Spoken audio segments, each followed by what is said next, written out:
সম্পর্কে কিছু কথা বলেন। যেমন আমাদের আল্লামা মামুনুল হক সম্পর্কে ইদানিং কথা বল। মামুনুল হক সাহেব জন্মগ্রহণ না করতো, তোমার মতো সাদিয়ানি তাবলিগ শিখতে পারত না।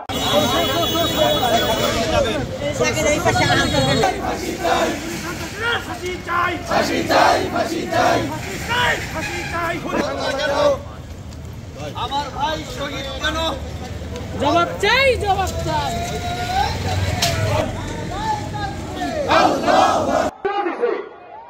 কত বছর 15 বছর ছিল দিয়ে এখন আবার 24 বছর আলমদের ভুল করো।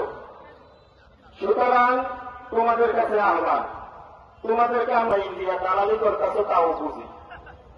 তোমরা যে না বুঝা আলমদের বিরোধিতা করতেছো। আমার আবেদন, একটা আবেদন, 2024-কে নস্বাত ওই কুখ্যাত আওয়ামী লীগের নিয়োগকৃত সন্ত্রাসদেরকে চিহ্নিত করে তার আদর্শ যেমনিভাবে শাইখে চরমনায় বলেছিলেন এমন। সাল্লাল্লাহু আলাইহি সম্মানিত উপস্থিতি, আপনাদের সেই 7 পন্ডিতের সন্ত্রাসীরা আমার 20 হাজারটি নির্মমভাবে মুসল্লিদের দুর্বতর্কিত যেই হত্যাযজ্ঞ চালিয়েছে সেটা বড় তাবলীগের সাথীরা করতে পারে না। ঠিক না বেঠি?